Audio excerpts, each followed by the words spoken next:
Hello लोगोफोर आंनि YouTube चेनेलाव बयखौबो बरायबाय।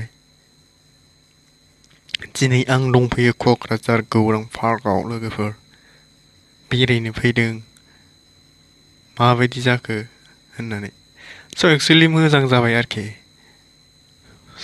समायना साफा नुबाय। स' लोगोफोर दिनैनि भिडिअ'खौ स्टार्ट खालामसै नायलांदो जोबजासिम।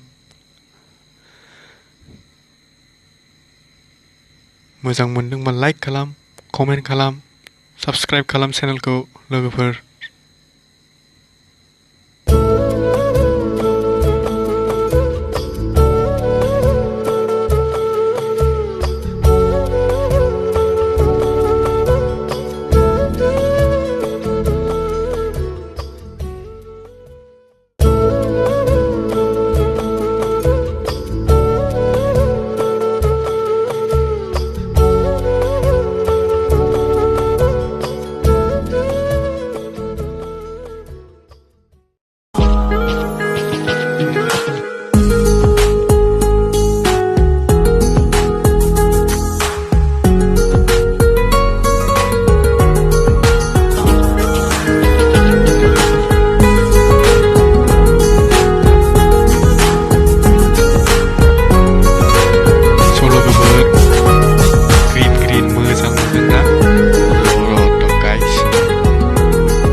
बेरायनो मोजां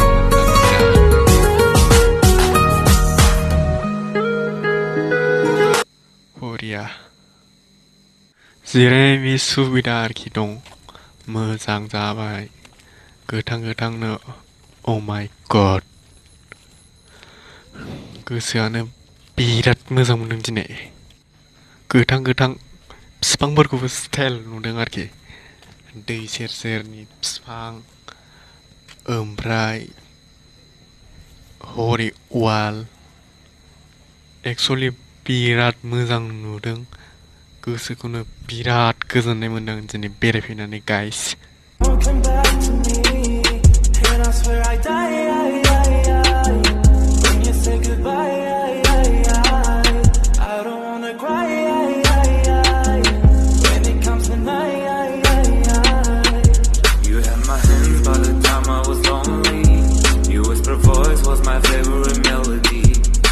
My lips and then you left slowly. Now I can feel you, not even my memory. Used to call you my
बरिया मोजां नुदों ना?